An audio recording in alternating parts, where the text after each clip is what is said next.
Hi hello नमस्कार दोस्तों, स्वागत है आप सभी का आज की इस वीडियो में। आपको बताएंगे लॉकडाउन 4 की हर बड़ी खबर और मौसम विभाग से जुड़ी हर पल पल की खबरों के साथ सभी राज्य सरकारों ने लिया अपने अपने राज्य में रेस्टोरेंट, मिठाई की दुकानें, पान गुटखा की दुकानें, सैलून की दुकानें और स्कूल कॉलेज खोलने का बड़ा फैसला। इसकी पूरी जानकारी आपको बताएंगे वीडियो में विस्तार से। वही आज की बड़ी खबरों में आपको बताएंगे मौसम विभाग ने जारी की चेतावनी, इन राज्यों में मंडराए तूफान का खतरा, अगले 24 घंटों में आ सकता है भयंकर तूफान के साथ भारी बारिश। जी हाँ, इसकी भी पूरी जानकारी आपको बताएंगे। वही एक और बड़ी खबर में आपको बताएंगे भारत ने चीन को दिया एक और बड़ा झटका, इन देशों के साथ मिलकर बनाया नया प्लान। जी हाँ दोस्तों, आपसे हम आज की इसी वीडियो में आज की ताजा और महत्वपूर्ण खबरों के बारे में बताने वाले हैं, जिनको जानना आपके लिए बहुत जरूरी है। तो वीडियो को बिना भगाए ध्यान से आखिर तक जरूर देखें। तो आइए बिना देर किए चलते आज की पहली बड़ी खबर की ओर। दोस्तों इससे पहले फटाफट जान लेते हैं चीनी बीमारी यानी कि कोरोना महामारी की आज की ताजा अपडेट। तो दोस्तों आपको बता दें कि भारत में अब तक संक्रमित मरीजों की संख्या बढ़ती जा रही है और ये संख्या बढ़कर 96,000 से अधिक हो चुकी है। जबकि अच्छी खबर ये है कि 36,000 से अधिक मामले सही हो चुके हैं और आपको बता दें कि 3,000 से अधिक लोगों की अब तक मौत हो चुकी है। दोस्तों हो सकता है जब तक आप ये वीडियो देख रहे हो तब तक ये आंकड़ा और भी बढ़ गया हो। इसी के साथ ही बढ़ते आज की अगली बड़ी खबर की ओर। जी हाँ, मौसम विभाग ने दी चेतावनी, आने वाला है भयंकर तूफान, इन राज्यों में मचा सकता है तबाही, पीएम मोदी ने बुलाई आपातकालीन बैठक। जी हाँ, कोरोना संकट के बीच लोगों को एक और तूफान का सामना करना होगा। बता दें कि बंगाल की खाड़ी में उठ रहा चक्रवाती तूफान एम्फन पश्चिम बंगाल और ओडिशा तट की ओर तेजी से बढ़ रहा है। मौसम विभाग के मुताबिक अगले कुछ घंटों में यह खतरनाक रूप ले सकता है। भारत के मौसम विभाग का कहना है कि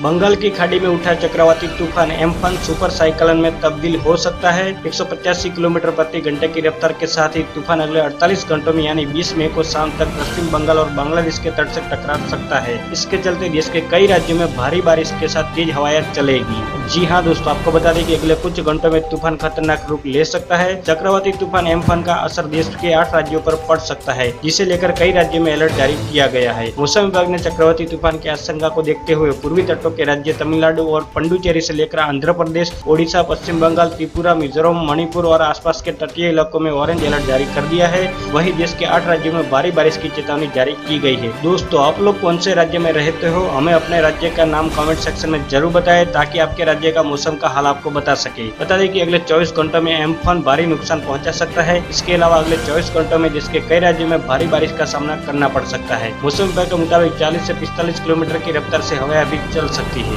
अगली बड़ी खबर में आपको बताएंगे शराब के बाद अब सभी राज्यों में पान गुटखा की दुकानें खुलेगी, गृह मंत्रालय ने जारी किया यह आदेश। जी हाँ, कोरोना संकट के मद्देनजर कल से लॉकडाउन 4 शुरू हो गया है। मोटे तौर पर इसमें वही पाबंदियां हैं जो पहले, दूसरे और तीसरे लॉकडाउन में थी, लेकिन दुकानों को लेकर रियायतें दी गई है। राज्यों को अधिकार दिया गया है कि वो कंटेनमेंट जोन के बाहर ये तय कर सकते हैं कि कौन सी दुकानें खुलेगी और कौन सी बंद रहेगी। जी हाँ दोस्तों, आपको बता दें कि लॉकडाउन 4 में ऐसी कई चीजें हैं जो खुल सकेंगी। होम डिलीवरी के लिए रेस्टोरेंट खुल जाएंगे, पान और बीड़ी सिगरेट की दुकानें खुल जाएगी, लेकिन सार्वजनिक स्थानों पर स्मोकिंग की इजाजत नहीं होगी। दुकानों में सोशल डिस्टेंसिंग का पालन किया जाएगा और एक दुकान में एक बार 5 से ज्यादा लोग नहीं रहेंगे। बता दें कि मिठाई की दुकान हो या नाई की दुकान, उन्हें खोलने पर फैसला राज्य के ऊपर छोड़ दिया गया है। गृह मंत्रालय के निर्देशों पर राज्य मंथन करेंगे और फिर फैसला करेंगे कि कौन सी दुकानें खुलेगी और कौन सी बंद रहेगी। अगली बड़ी खबर में आपको बताएंगे तूफान के खतरे को देखते हुए पीएम मोदी ने बुलाई आपातकालीन बैठक, दिए ये निर्देश। जी हाँ, बंगाल की खाड़ी में उठा चक्रवात एम्फन अब सुपर साइक्लोन में बदल चुका है और तेज रफ्तार से पश्चिम बंगाल और ओडिशा की तरफ बढ़ रहा है। ये भयंकर तूफान बुधवार को तट से टकराने का अनुमान है। इस तूफान के कारण इन 2 राज्यों में भारी तबाही की आशंका है। ऐसे में चक्रवात एम्फन से निपटने की तैयारियों को लेकर प्रधानमंत्री नरेंद्र मोदी ने कल एक उच्च स्तरीय बैठक बुलाई थी। जी हाँ दोस्तों, आपको बता दें कि बैठक के बाद पीएम मोदी ने ट्वीट कर बताया कि चक्रवात एम्फन के कारण पैदा हुए हालात से निपटने की तैयारियों की समीक्षा की गई है। इस दौरान इससे निपटने के लिए विभिन्न उपायों और लोगों को सुरक्षित स्थानों पर पहुंचाने की योजना पर भी चर्चा हुई। मैं सबकी सुरक्षा के लिए प्रार्थना करता हूं और केंद्र सरकार की तरफ से हर संभव मदद का भरोसा देता हूं। अगली बड़ी खबर है पाकिस्तान चीन की आएगी सामत, सीमा क्षेत्र में 450 लड़ाकू विमान तैनात करेगी वायुसेना। जी हाँ, भारत की सीमा में बार बार घुस रहे चीन और पाकिस्तान को करारा जवाब देगी भारतीय सेना। जी हाँ, आपको बता दें कि देश के उत्तर और पश्चिमी सीमा क्षेत्र में दुश्मनों से रक्षा के लिए भारतीय वायुसेना ने भविष्य में बड़े कदम उठाने के लिए काम कर रही है। भारतीय वायुसेना प्रमुख RKS भदौरिया ने सोमवार को जानकारी दी कि वायुसेना भविष्य में देश को उत्तर और पश्चिमी क्षेत्रों में तैनाती के लिए 450 लड़ाकू विमान की खरीदी कर रही है। इसमें 36 राफेल भी शामिल होंगे। भारतीय वायुसेना वायुसेना के इस कदम से पाकिस्तान और चीन को भारत पर निगाह डालने से पहले कई बार सोचना पड़ेगा। जी हां दोस्तों, आपको बता दें कि भारतीय वायुसेना की ओर से खरीदे जा रहे इन 450 लड़ाकू विमानों में 36 Rafale, 114 multi role fighter aircraft, 100 advance medium combat aircraft और 200 से अधिक प्रकार के हल्के लड़ाकू विमान शामिल होंगे।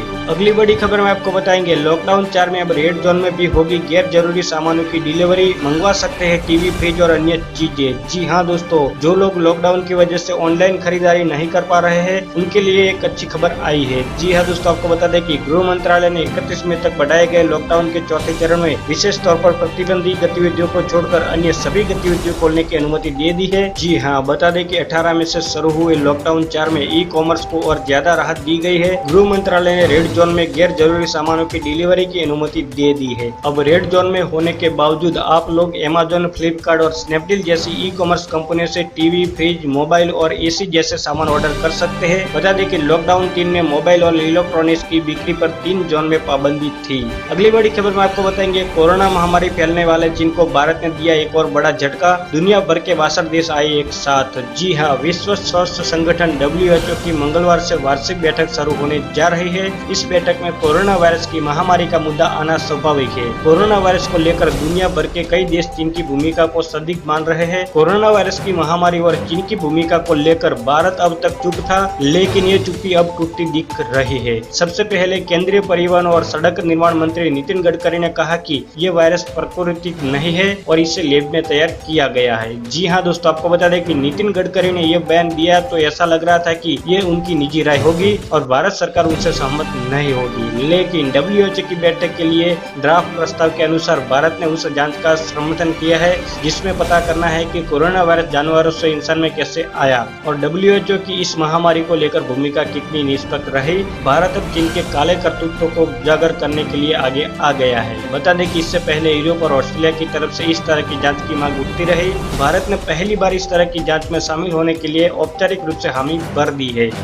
अगली बड़ी खबर में आपको बताएंगे, मनरेगा का बजट बढ़ाने पर राहुल गांधी ने प्रधानमंत्री नरेंद्र मोदी का आभार जताया। जी हां, कोरोना वायरस के संकट की इस घड़ी में देश के मजदूरों को राहत मिले, इसके लिए केंद्र सरकार ने मनरेगा के बजट में 40,000 करोड़ रुपए की बढ़ोतरी की है। कांग्रेस के पूर्व अध्यक्ष राहुल गांधी ने सरकार के इस कदम की सराहना की है। राहुल गांधी ने एक ट्वीट कर सरकार का आभार जताया है। जी हाँ दोस्तों, आपको बता दें कि राहुल गांधी ने ट्वीट में लिखा कि प्रधानमंत्री ने यूपीए काल में सृजित मनरेगा स्कीम के लिए 40,000 करोड़ का अतिरिक्त बजट देने की मंजूरी दी है।